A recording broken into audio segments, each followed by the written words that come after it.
Hello everyone, and welcome to Management 564. My name is George Banks and I am your instructor for this course. This is a picture of me posing with Thomas Jefferson outside his home in Charlottesville, Virginia. I thought this video presentation would be a good opportunity for you all to get to know me a little bit better, both professionally and on a personal level. I have a PhD in management with a specialization in organizational behavior and human resources, which comes from Virginia Commonwealth University. I have a master's degree in industrial and organizational psychology from the University of New Haven in Connecticut, and my bachelor's degree comes from the College of William and Mary in Williamsburg, Virginia. When I lived in Connecticut, I worked for a company called HR411.com. As a consultant, I wrote employment policies and employment handbooks, as well as HR training guides for small to mid-sized companies in Connecticut. Oftentimes, small to mid-sized companies do not have a formal HR representative or someone that was formally trained in human resources. As a result, these companies were in need of guidance as far as how to properly instruct their employees on appropriate behaviors. They also needed guidance on how to screen employees through personnel selection, as well as how to give them training and development opportunities, and how to engage in progressive discipline. While working for HR 411, I also developed various audio training podcasts for HR professionals. This was an opportunity for these professionals to keep up to date various certifications that they had. I also conducted various HR audits for clients. For example, I had one company that had grown from 20 or 30 employees to approximately 500. However, they were engaging in behaviors which were inappropriate and unprofessional, such as searching some groups of their employees but not others because of their fear of employee theft. So my job was to help them engage in more productive HR practices and do this through the developing and improving their employment policies. After working for HR 411, I moved to Northern Virginia, where I worked for a company called Human Technology. Human Technology has a guaranteed contract with the Office of Personnel Management that they renew every 5 years, and basically they do a lot of consulting work with federal agencies and departments. As a member of Human Technology, I conducted organizational and job level analyses to create what are known as competency models, focused on knowledge, skills, and abilities that employees need to have to go from entry-level employees to ultimately running their agency. I also developed various leadership training programs. For example, I developed a 180 as well as a 360-degree assessment tool where employees evaluated themselves, were evaluated by peers, were evaluated by subordinates, direct reports, as well as they were evaluated by their supervisors. After being evaluated, employees would get a printout which showed what their strengths were and where their developmental needs were. They would then meet with a coach and discuss how they could gain more experiences and engage in training to improve their strengths and address their developmental needs.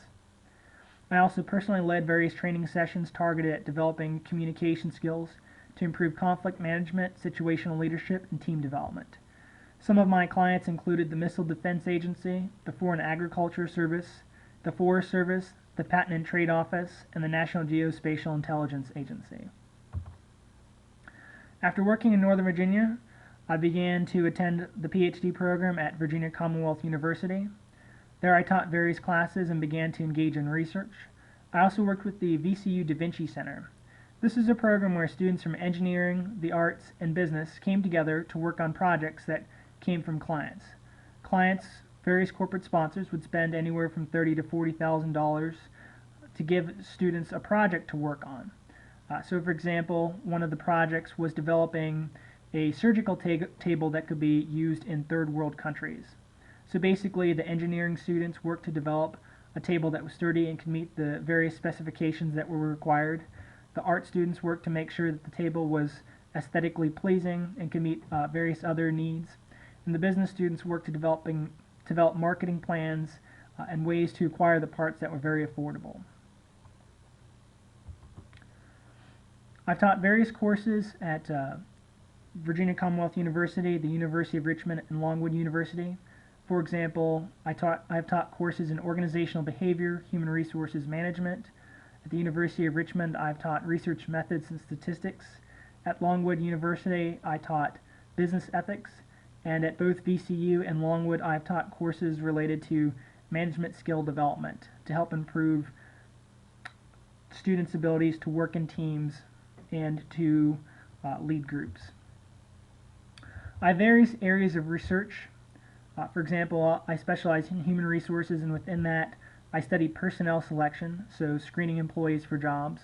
I've also studied strategic human resources management, and I'll show you a figure in just a moment of one of my more recent research projects. Within organizational behavior, I study personality as well as leader and team member exchange.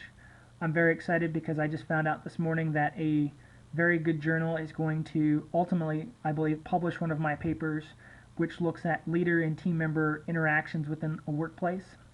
The study is very large, includes about 8,000 participants through all the data that I have collected, working with several other researchers, and so I'm very excited because I've been working on this project for several years now. I also specialize in research methods, specifically meta-analysis, which is a statistical and overall research methodological technique. I also study publication bias, which is the phenomena where researchers suppress or hide data which do not support their predictions. For example, if someone were to sell a personnel selection test but hide evidence that shows their test does not always work and only present evidence that the tests work, this would be an example of publication bias. Publication bias is perhaps more famous in the medical field, where pharmaceutical drug companies have gotten into trouble for hiding evidence that their drug or their surgeries do not work.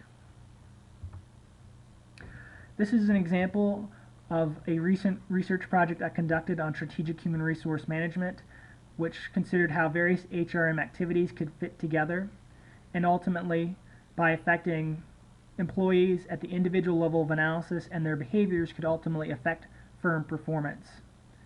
This is a very important research question because as an HR director, you might want your CEO or president to give you more money. Oftentimes, though, CEOs might look at human resources as a nuisance and something where funding should be cut or reduced.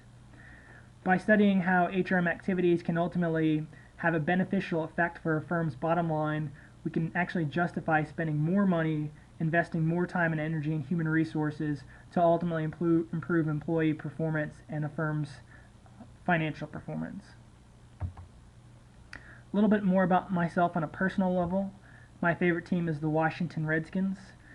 Although their season did not end on a high note, they overall had a very good year, one of their best years in a long time, so I was very happy. I also enjoy running quite a bit. My favorite TV show is Modern Family, although I highly recommend watching the TV show Big Bang Theory. That is very quickly becoming my favorite TV show. I also love dogs, and I'll show you a couple of pictures in just a moment of my dogs. And finally, I'm getting married in June. This is a picture of my fiancée, Brittany. She is a microbiologist at the University of Virginia in Charlottesville. So I have two dogs, Baloo and Graham. Baloo is a puppy. Graham is a huge 100-pound chocolate lab, and he's 5 years old. This is a picture of Baloo in July 2012 when he was first born. This is a picture of Baloo taking a nap in my running shoes. You can see that he was a very chubby little puppy, very cute. This is a picture of Graham. Graham is very strong and fast and loves to run outside and play. He enjoys going for off-leash walks in the woods, and he likes to swim and track mud everywhere. You can see Graham is shaking water off of him here in this picture. But Baloo and Graham are good friends, and they spend a lot of time together. They take naps together. They wrestle. Baloo is fearless despite the fact that Graham is more than twice his size, and ultimately Baloo is typically tossed off to the side, although that doesn't discourage him from getting back up and trying to continue to play with Graham. But overall, they're very good friends and they get along very well. And they enjoy chewing on bones and wrestling. Baloo follows Graham around just about everywhere, likes to get very cozy with him. They're both very spoiled and have way too many toys. So that's an introduction to Your Instructor, a little bit about my education, work experience, research interests, teaching interests, and myself on a personal level. I look forward to getting to know you all better as we move throughout the semester. I think it's going to be a great one. Thanks.